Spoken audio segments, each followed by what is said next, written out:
You're listening to Shoe In, covering the ins and outs of all things footwear, from sneakers to heels, loafers to slippers, and every type of shoe in between. Brought to you by the FDRA, the Footwear Industries Association focused on retail, trade, politics, and fashion, helping create and enhance conversations on all things footwear. Hey everybody, welcome back to the Shoe In Show. I believe Happy New Year's is in order. I'm not quite sure what year it is.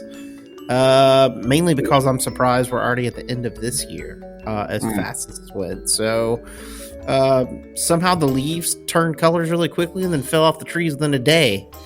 Shockingly. And as we go into the new year, this is a great time to, first of all, I think reflect back on the year and then think a little bit about what's coming up and what we have planned and what we're hoping for the industry. So the whole team's on today.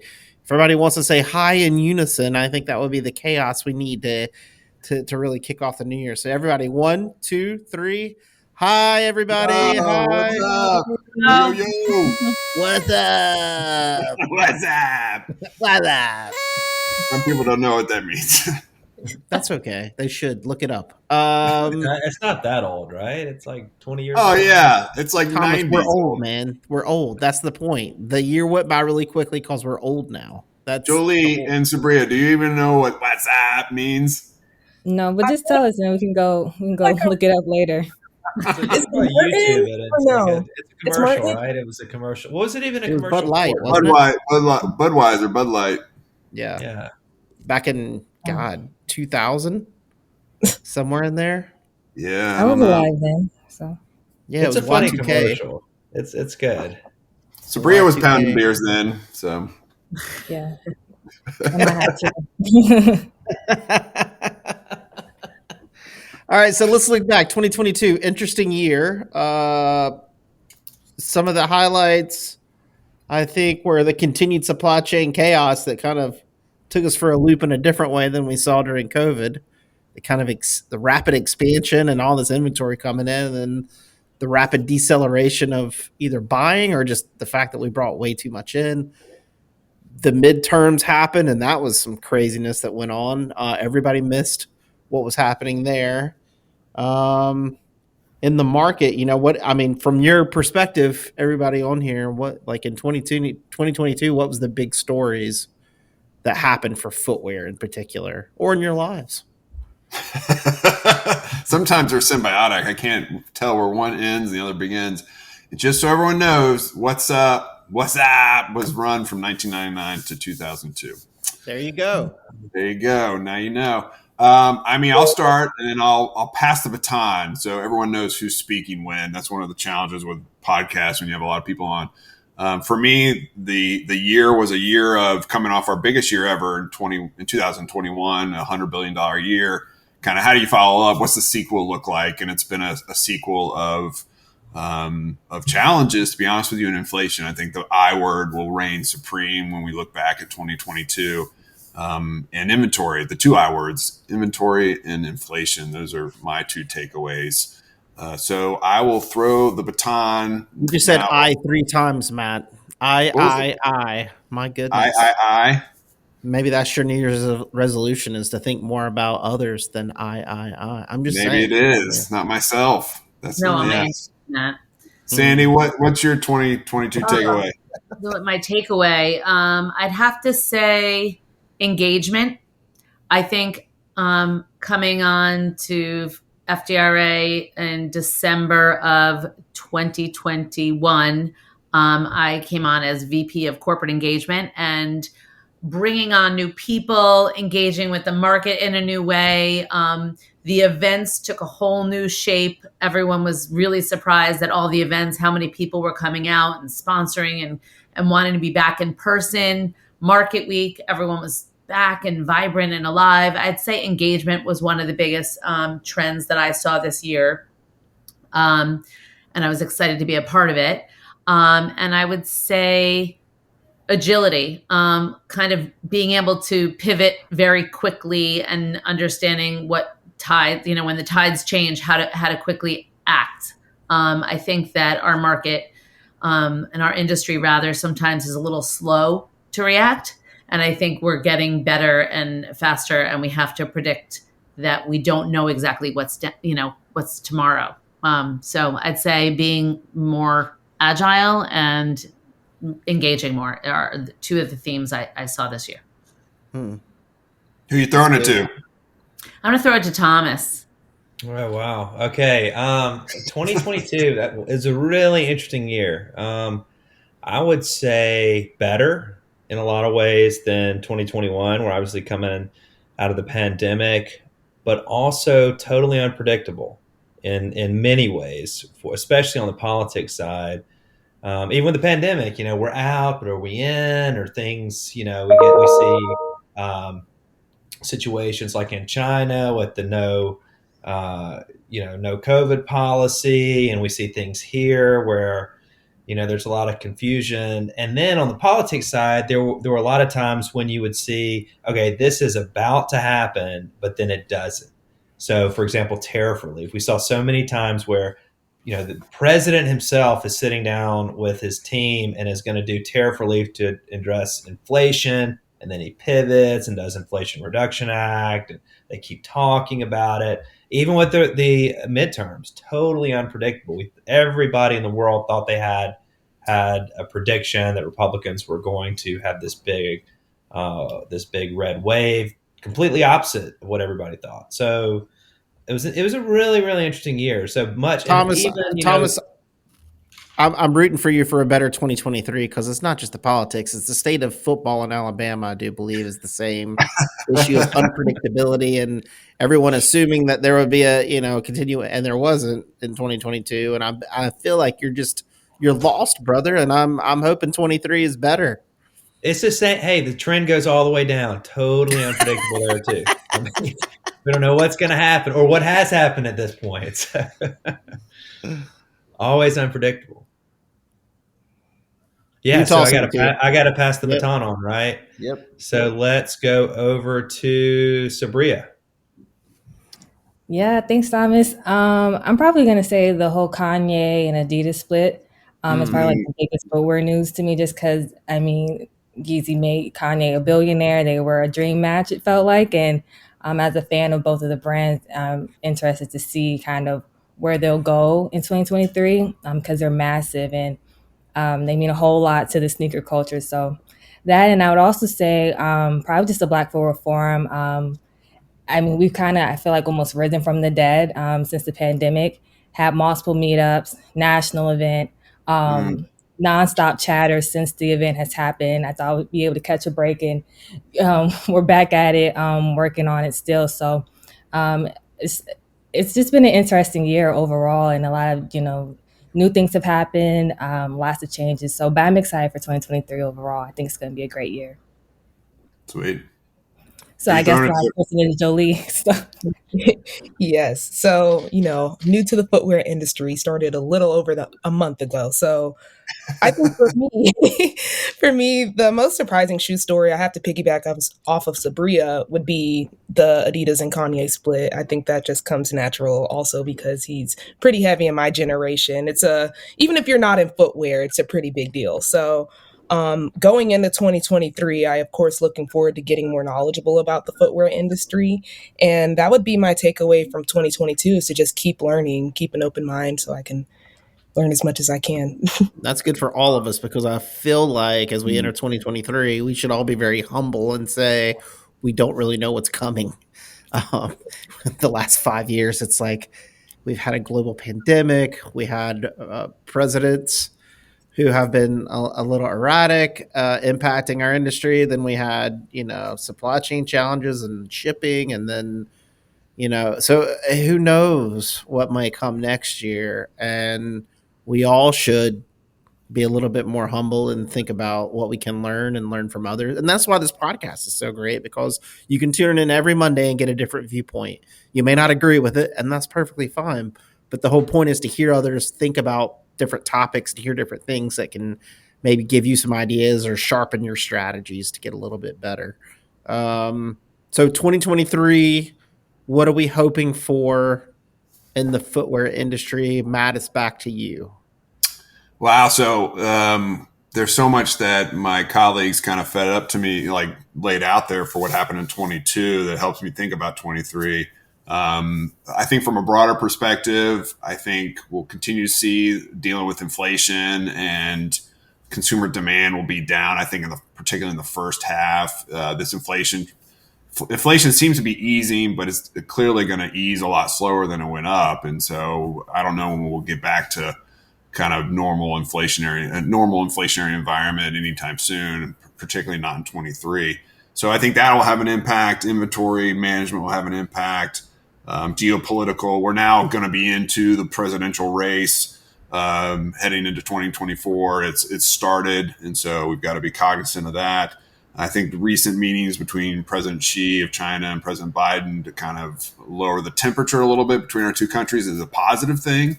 So I think that and was quite unexpected, to be honest with you. So I think that's good to keep an eye on. From an industry perspective, the Kanye Yeezy thing is quite interesting to me. You know, Tom was talking about unpredictability. Kanye is, if anything, is totally that.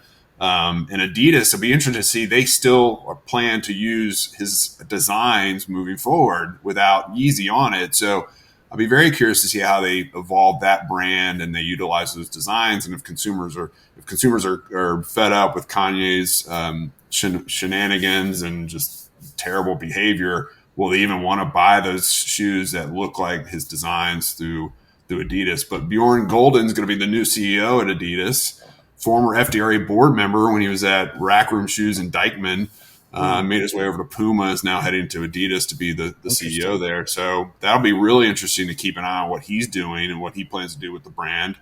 And then I think a year from now, if we're having this conversation, we look back on 23, my hope is that it's just a little quieter, right? Get back to some boring things. It's been quite erratic and unpredictable for a number of years now. And I would love just to kind of have a boring ho-hum year where sales are flat or up a point or two and nothing crazy happens geopolitically, and scandals are kind of set to the side, but that's probably wishful thinking. And so we'll have to see what happens. All right. So the year, maybe we should dub 22 the year of Kanye, the year of chaos, Kanye, and consumer inflation or something. Who knows? But it sounds to be a theme of what's up. So, Thomas, do you want a boring year in 23? Is that what you're looking forward to? You know, what I want, let's go back to the football analogy. I want some kind of short yardage plays, right? I want just a little incremental on trade, some trade leadership. So what we saw the last election, TPP, the Trans-Pacific Partnership, we were really involved in that. We were, everything was ready to go on that. The Congress just had to approve it. And it was a situation where you would have had this huge duty savings for the industry, $500 million in just year one, just for footwear. And then both candidates came out and bashed the deal. TPP was terrible. And then Biden has since shifted a little bit on it. So you created this big vacuum. I think part of the challenge with that too is trying to do that during an election year and such a contentious election. But we really both sides gave up leadership in this area. And so I don't think we have to do anything big, but just some progress. There's been absolutely no progress on trade this year, from things like generalized system of preferences renewal, miscellaneous tariff bill, some form of tariff relief, even opening the exclusion process back up, which the administration has said it's going to do for over a year now. Just do just a little. We don't have to go big, but let's just start making some progress and take the narrative back that trade's a good thing. It improves lives. It can help lift people out of poverty around the world. There's so many good things about trade. Let's just make some small steps. So I want incremental progress. And one other thing, it does seem like every year there's always something unpredictable and big that happens. It's like the border adjustment tax, and then it's the Trump tariffs, and then it's the pandemic. So keeping an eye, we just don't know what's going to happen. There's always something, it seems like, every single year. So Thomas is not a fan of the false start penalties that keep coming up, where you line up and then all of a sudden somebody jumps and it doesn't, it kills the whole play. So exactly, that's it. We'll have that. So yeah, Sandy, what about you? 23. What are you looking forward to? I'm not looking for a boring year. I'm looking for new exciting changes, some new products, some new events, and we're working on so many new initiatives. It's funny that Matt says boring year. We have all these new events, all these new content pieces. We have a great new newsletter that Matt's works on every single week. So I think we have a lot going on from the FDRA and Fannie front. Definitely from the political side, I'd like to see some change and some newness on that front. And it's been nice to see people getting out there and voting and getting more involved and recognizing their voice matters. So I'm looking forward to all of that from business and politics, and change is always welcome in my world. So I'm looking forward to a new and exciting 2023. Nice. Sabria, what about you? 23. What you doing? Before Sabria goes, will there be a chance, Mr. Chairman, for rebuttals? I just have, I want to amend my boring comment, but Sabria can go and we can come back around. Oh my goodness. Well, I'll keep mine short and sweet. I'm just hoping for a great year. Lots of innovation and change next year, good change, that we get bigger and better, and that it's just a successful year overall. So you can go ahead, Matt. Kept it short for you.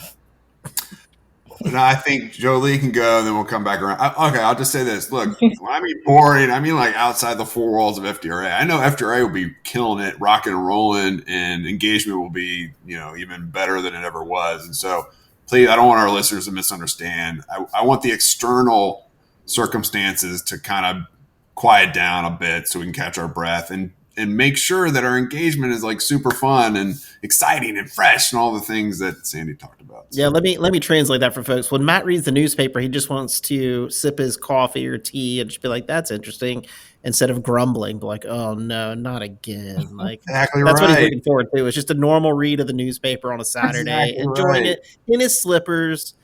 A dear friend of mine recently told me the world is on fire, and I just would like for the fire to kind of be a smolder for a little bit, just a little bit. That's all. All right. That's fair. Jolie. So I don't want to be repetitive, but I feel like, honestly, my hopes for 2023, I hope for the kind of year that whatever year can teach me the most, honestly. If that just so happens to be that like a boring year gives me a really good outlook on things, that would be great. Whichever year can give me the most knowledge I need to succeed is what I hope for. So that's a good resolution, Jolie. Yeah. I like that. I've learned a lot this year, and I'll second that.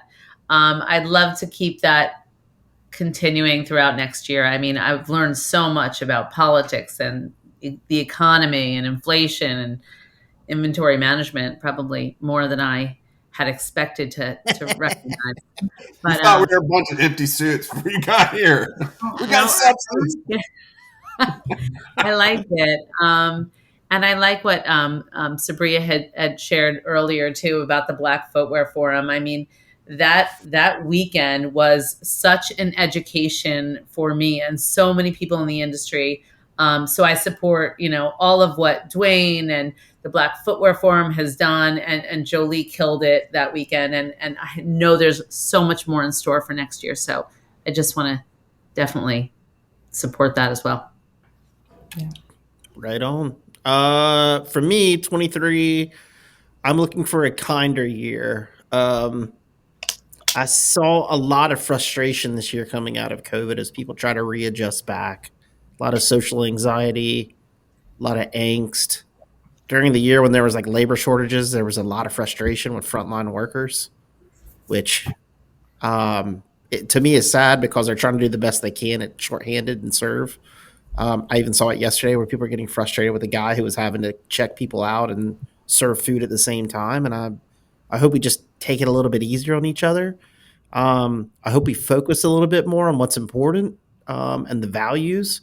I think the reason why the Kanye Adidas thing blew up so badly was we focused so much on a influencer-based economy, and I think that the tilt is coming back to a value-based economy, both in terms of the value of your shoes, right? How much it costs and what you get out of it, but also like who are we as brands and companies, and even as an association, Are we living up to the values that we say and we want? And it doesn't have to be political.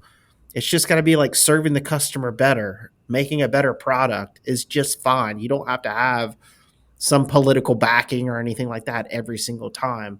When those things come up, I think is important if it is part of your values to do that.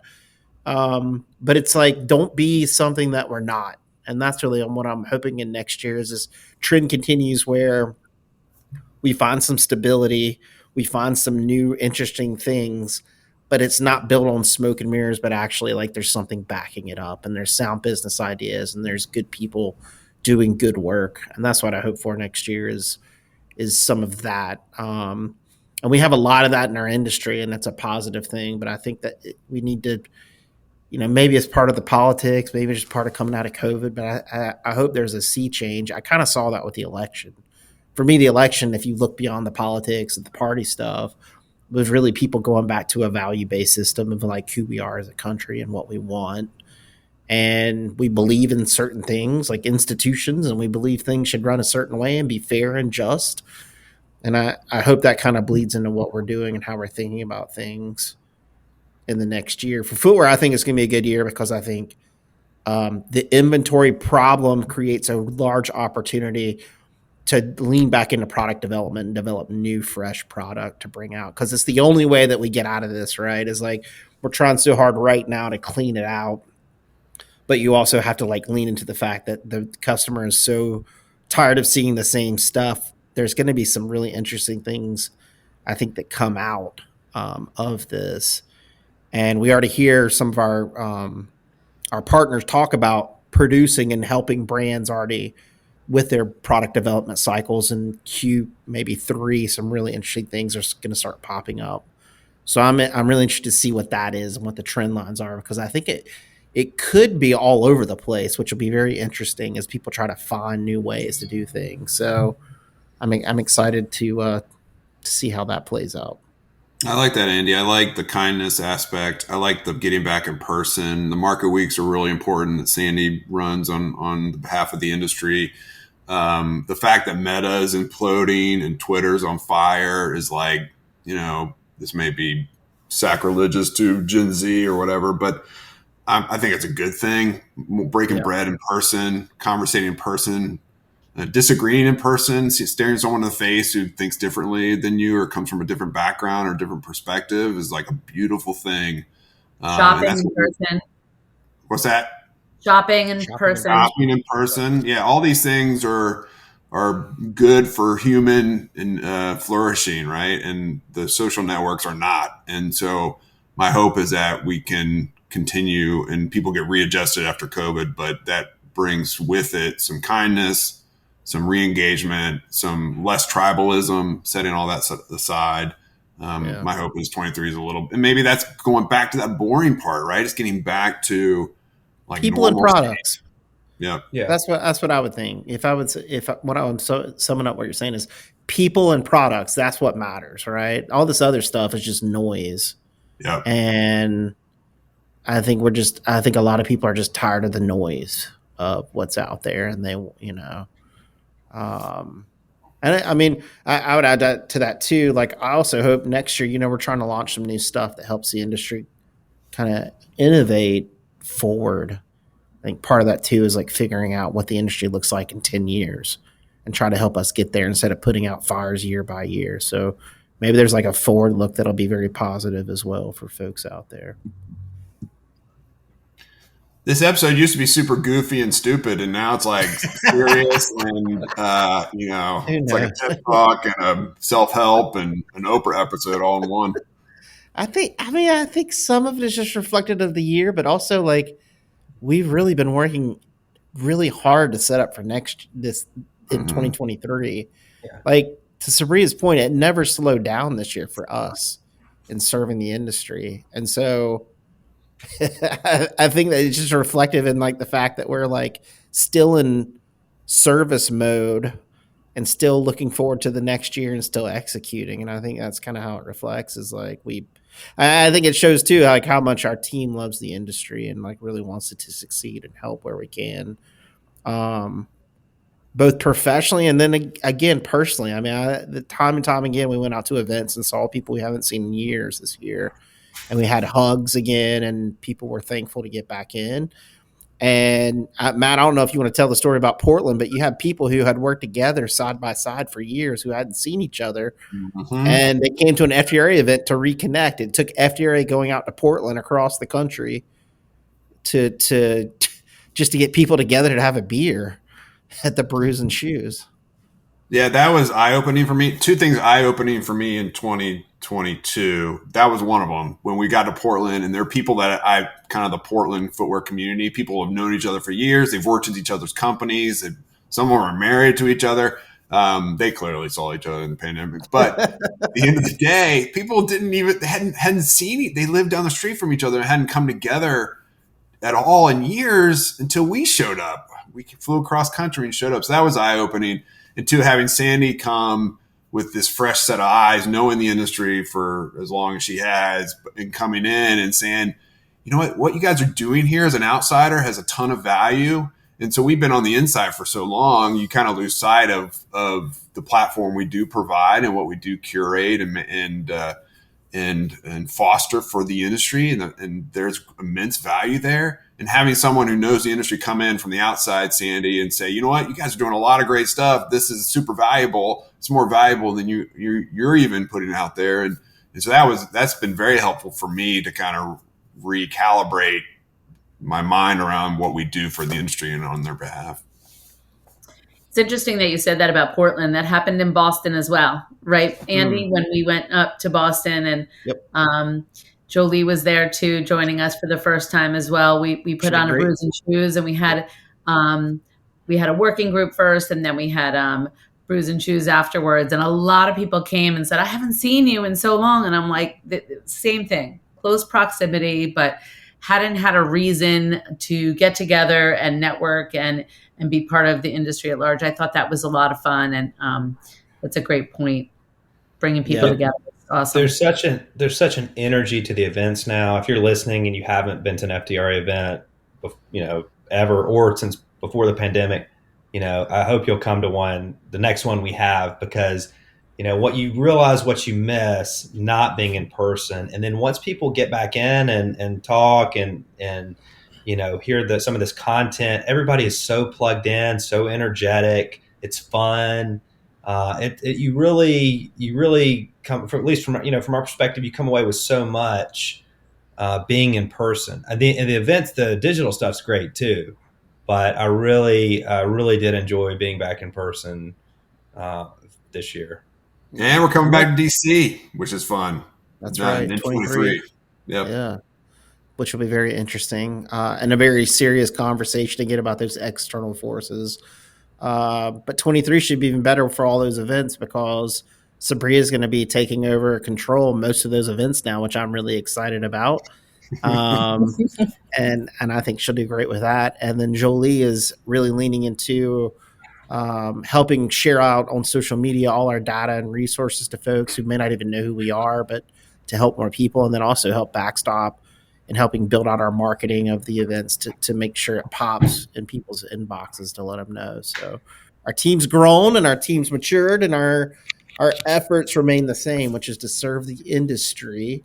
And no matter where you are around the world right now, we wish you a happy new year. Blake, do we have like a sound thing or something? Like, do we have like a noise or a horn or something? Like, maybe that's what we need. There we go. That's what we've been needing. We needed at the front end. So with that, we hope you had a wonderful holiday season. All right, we're cracking. All right, January 2nd, we're back at it. All right, pull one for me, Blake. There we go. We hope you had a restful, joyful holiday season. We wish you and your family and your company a great 2023, full of clearly beers and celebrations as you go back to the office or back to your desk in your closet at your house, away from your children, your screaming children. Anybody have any last words before we wrap it up for entering the new year? I love working with you guys. I'll say that. to the broader industry, what you see is what we get. What you get, we get along. There's very little drama on our team. Most of it's reacting to external forces, and so to everyone on this podcast, love working with you guys, and thank you for an amazing year. The industry deserves a top-notch trade association with top-notch people, and I think we deliver that year in and year out. So thank you for being a part of it. I really appreciate it. You wanted it, you got it. FDRA, baby. FDRA.org. You can find all our episodes, Shoe and Show, at shoeandshow.com. There's over, I don't know, I think next year we're going to hit 400 easily, right? Yep. Over 400 episodes. Who knew? And they're all fun, and they're all dynamic, and they're all impactful in many different ways. So go back to the catalog and pick out any of those that you find interesting from a speaker standpoint or a topic standpoint. And I always say this, but it's always true. Many of those, even if you go back 3 years, are still relevant because we talk about culture issues, we talk about structure, and even in this kind of new post-pandemic, I guess is what we're calling it, world. Even with all the consumer shifts, the fundamentals still remain the same around product being king and how we make it and deliver it to consumers around the world. So again, thank you guys for listening to our team. Thanks for all the work that you do. Happy 2023. We'll be getting on a staff call shortly, so gear back up. We're doing it all over again, baby. Let's do it. All right, we're out. Shoe In has been brought to you by the FDRA, the Footwear Industries Association focused on retail, trade, politics, and fashion, helping create and enhance conversations on all things footwear. For information about FDRA, visit fdra.org